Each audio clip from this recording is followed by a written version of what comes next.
আমাদের হাবিব ট্রাভেলসের মিতা হাবিবুল্লাহ ভাইজান জানতে চেয়েছেন আপনাদের কাছে কি মিনিস্ট্রি বলদিয়া ভিসাটা আছে কিনা, অরিজিনাল যদি থাকে দয়া করে একটু জানাবেন। এই প্রশ্নটি হয়তোবা আমাদের বাংলাদেশে প্রবাসগামী কোটি মানুষের প্রশ্ন। হ্যাঁ, আলহামদুলিল্লাহ আমাদের কাছে মিনিস্ট্রি বলদিয়া আছে।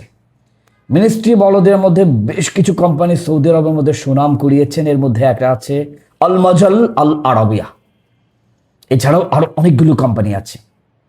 মিনিস্ট্রি বলে দেওয়ার অরিজিনাল ভিসাগুলোর হাই প্রোফাইলে যেতে হয়, কিন্তু আলহামদুলিল্লাহ এখানে মানুষ ভালো থাকে। আর এই ভিসাগুলো খোঁজেন এমন লোক খুব কম, মানে এটাতে রেয়ার মানুষ যায় না। এই ভিসাগুলোর দাম একটু বেশি, কিন্তু আলহামদুলিল্লাহ আপনারা যদি হাবিব ট্রাভেলস থেকে যান তবে অল্প টাকায় প্রায় অর্ধেক টাকা কমিয়ে ঠিক same to same, for example সরকারি এবং বেসরকারি, যেটাকে আমরা প্রাইভেট বলি, কখনো কখনো প্রাইভেট কোম্পানিগুলো ভালো সুযোগ সুবিধা দিয়ে থাকেন।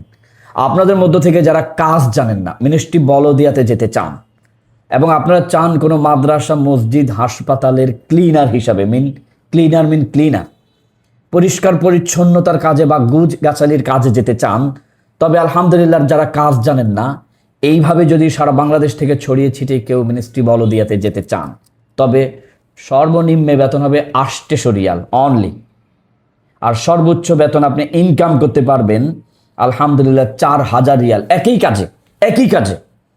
আপনার বেতন যদি হয়, মানে বেসিক যদি হয় 800 রিয়াল, কিন্তু এটাতে যাওয়ার জন্য ভিসার দামও যেমন বেশি তেমন চাহিদাও বেশি। অর্থাৎ এখানে হাদিয়া তোহফা পাওয়া যায় খুব বেশি, যা দিয়ে আলহামদুলিল্লাহ আপনি আপনার জীবন গুছিয়ে নিতে পারবেন। অতএব যারা হাবিব ট্রাভেলস থেকে যেতে চান, কমের পক্ষে 1200 থেকে 1400 রিয়াল স্যালারি হবে এবং অন্যান্য সকল সুযোগ সুবিধা সৌদি নিয়ম অনুযায়ী থাকবে। আশা করি ভাইজান আপনি উত্তরটা পেয়েছেন। আরও কোনো প্রশ্ন থাকলে আপনাদের আমাদের কমেন্টে জানাবেন, আমরা তার রিপ্লাই দিয়ে দিব খুবই অল্প সময়ে ইনশাল্লাহ। আসসালামু আলাইকুম।